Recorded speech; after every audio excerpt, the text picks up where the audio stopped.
Kamali, taking you through some of the things people are talking about and some of the stuff they're sharing around the world on NewsFeed today.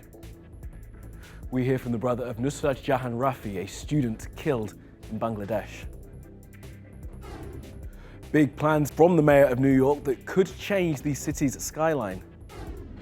A guy in New Zealand breaks a record we couldn't believe even exists. And do you want to help this pack of stray dogs in Turkey? Yes, we'll tell you how in Animals Doing Stuff.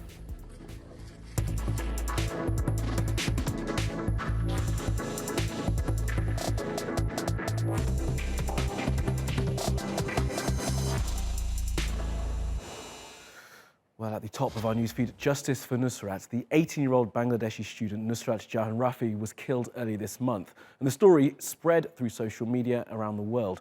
Now, Nusrat told police that the headmaster of the religious school that she attended had assaulted her. The police didn't believe her, and it seems some people who went to the madrasa didn't believe her either. And when she refused to withdraw her accusation, they doused her in petrol and set her alight.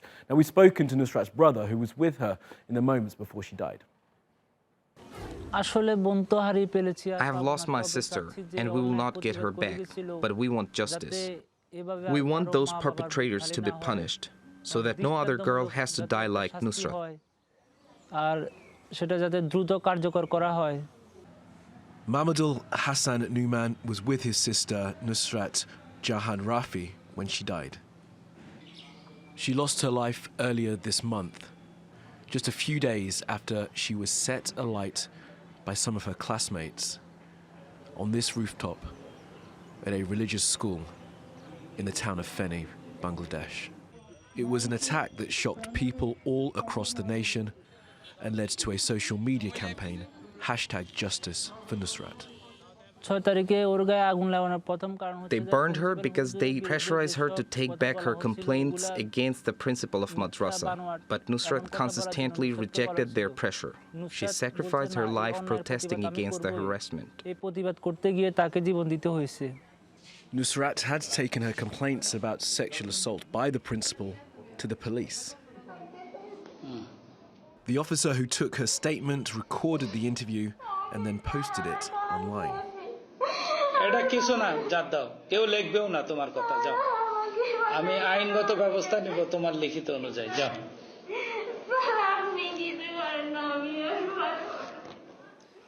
In Nusrat's village, life is forced to return to normal. People carry on their day-to-day, but search for answers and call for justice. But the news has, understandably, hit her parents the hardest, as they spend time together remembering their daughter. Now my father is upset, and my mother is having panic attacks. In Feni, students are keeping up the pressure on the authorities.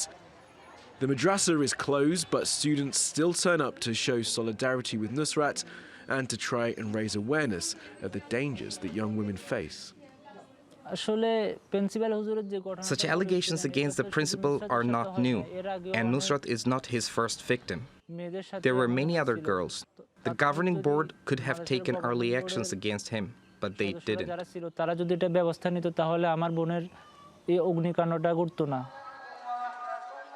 Nusrat's killing has been a huge moment for Bangladesh.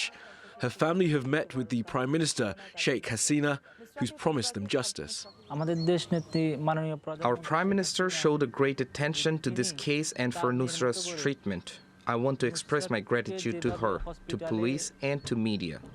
Media and police played a great role to unearth this crime. I want to thank all of them, including the doctors. 5 people have been charged with her killing. The principal, who is accused of assaulting her, is also being held by the police. Many people hope this will be a turning point in a nation where sexual violence and inequality between men and women is endemic. For Mamadul, his last moments with his sister will always be heavy with regret that he couldn't do more. Nusrat kept asking me and my father to give her water, but the doctor said she can't drink in her condition. But she insisted. This really saddened us. Nusrat's brother has a simple message for everyone who hears this story. Please pray for my sister and her departed soul. Okay, let's take a look now at some other things that caught our eye on social media. Netflix and Alexandria Ocasio Cortez have teamed up to make a documentary. It's called Knock Down the House and charts her journey from a bartender to community activist to congresswoman. But the film won't just focus on AOC, it'll also delve into the stories of some other women who campaigned to join Congress in 2018, including Amy Viella, Cori Bush, and Paula Jean Swearingen. My mom cleaned houses growing up. I never really saw myself going into politics. Americans aren't asking for a lot. They're just asking for politicians to help them get by. I can do this. Now, Samsung won't be releasing its Galaxy Fold as planned on Friday because the much talked about foldable screens have been breaking. That's according to some of the tech journos who've already got their hands on them. Now, the delay is an embarrassment for Samsung, who are still recovering from the exploding Galaxy Note 7s a few years ago. And on Sunday, pop star Britney Spears was spotted out on day release after she had checked herself into a psychiatric clinic last month for emotional distress. Now, some of her fans have been picketing City Hall in West Hollywood, saying that she's being held against her will and demanding that she be released.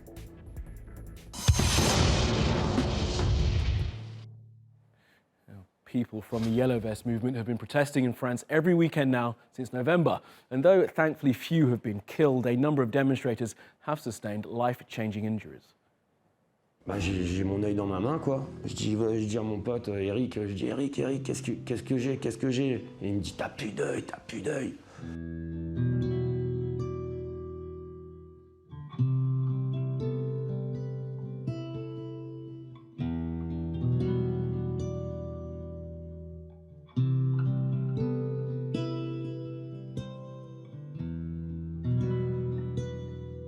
J'ai vu qu'il y avait des trucs rouges sur nous. J'ai vu, et puis voilà, j'ai entendu le vent arriver. Et en fait, c'était la balle qui arrivait vers moi. Et là, bing, j'ai mon œil dans ma main, quoi. Je dis à mon pote Eric, Eric, qu'est-ce que j'ai? Et il me dit, t'as plus d'œil. Et ça faisait voilà, un trou noir, un cratère noir. Là, ça va, mais quand je me suis vue la première fois dans le miroir, j'ai pleuré. Je me suis dit, qu'est-ce que tu vas devenir? J'avais le visage complètement déformé, qui ressemble à rien, et je me suis dit, comment tu vas vivre comme ça? Je pensais pas qu'on pourrait me réparer correctement, mais ça a été atroce. J'ai passé une semaine à me demander s'il fallait pas que je disparaisse, limite, quelle vie j'aurais, quoi. Et humainement, je n'ai rien fait. Je n'ai pas insulté de policier, j'ai juste marché dans la rue pour manifester. Donc, c'était trop. J'ai la chance, entre guillemets, de garder mon œil intact. Ça fait le phénomène de balle de tennis, hein. L'œil qui s'aplatit, qui s'écrase. Alors, destruction de la rétine, de pas mal de parties à l'intérieur de l'œil. C'est aussi une petite angoisse permanente. Exemple, si je bricole, maintenant je mets systématiquement, même à la maison, mes lunettes de sécurité. Parce que s'il arrive quoi que ce soit à cet œil-là, c'est fini, je suis aveugle. Il y a des moments où on est assis sur une chaise tranquillement, puis là pendant 10-15 secondes, on va être lucide, on va se dire « Ah ouais, j'ai perdu un œil ». Et c'est à ces moments-là précisément que soit ça passe moralement, soit psychologiquement, la journée elle est dans les chaussettes.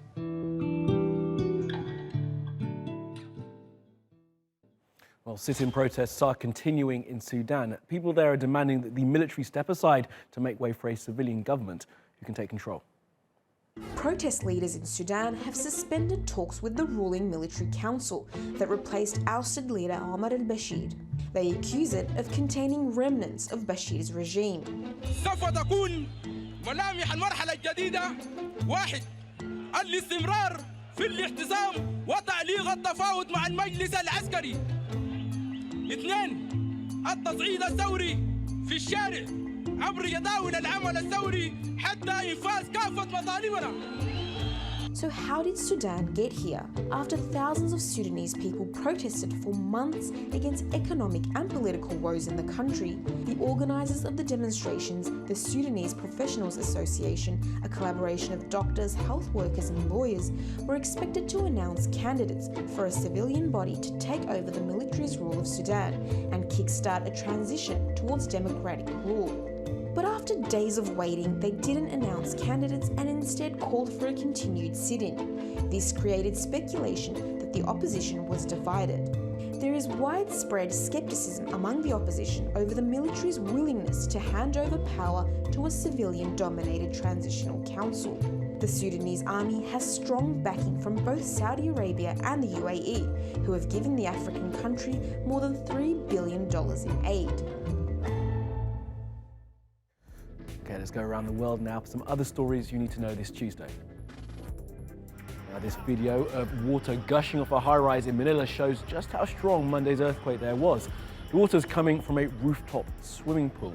At least 11 people were killed when the magnitude 6.1 quake struck a town in the north of the country. Aftershocks have been felt today, and they're even stronger. Attempts to free two Reuters journalists imprisoned in Myanmar have failed. Kwa So'u and Walone were jailed last year for reporting on the massacre of Rohingya Muslims by the Myanmar military.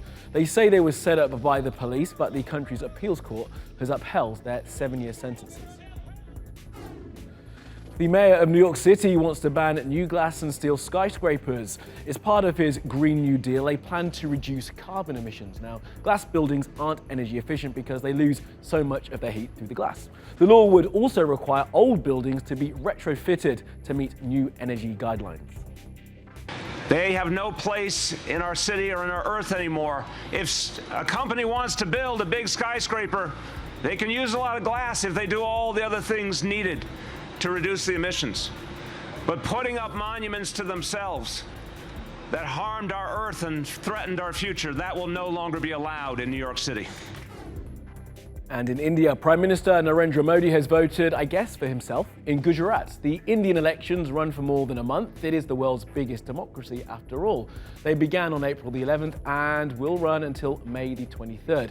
Prime Minister Modi is seeking a second 5-year term.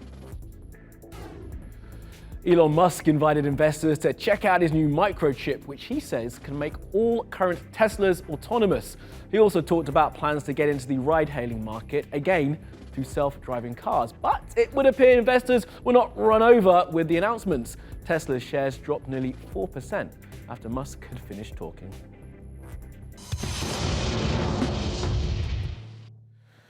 Now, an unusual record was broken in New Zealand last week. Think endurance challenge for someone who likes to sit down a lot.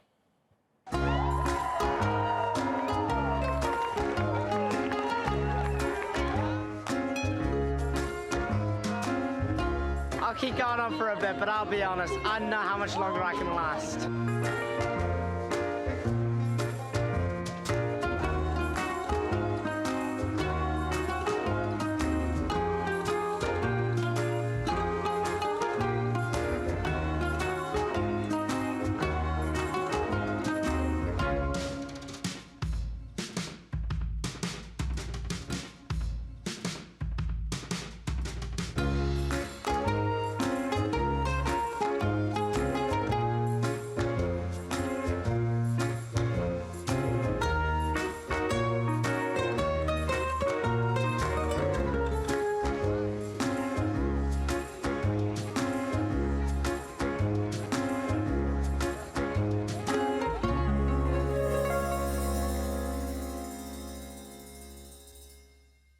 And in today's Animals Doing Stuff, we have a viral video from Turkey of a dog's dinner.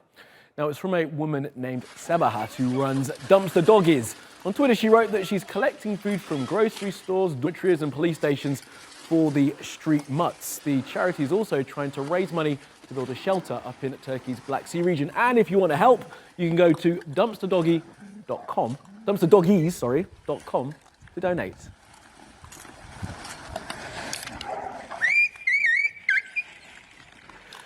And that'll be all from the NewsFeed team. Reach out to me with your questions, comments, complaints, and suggestions. I'm at Kamali Melbourne. You'll find us 24/7 on YouTube. Be sure to subscribe to our channel, and you can follow me on Twitter and Instagram. Follow, subscribe, and add. See you again tomorrow.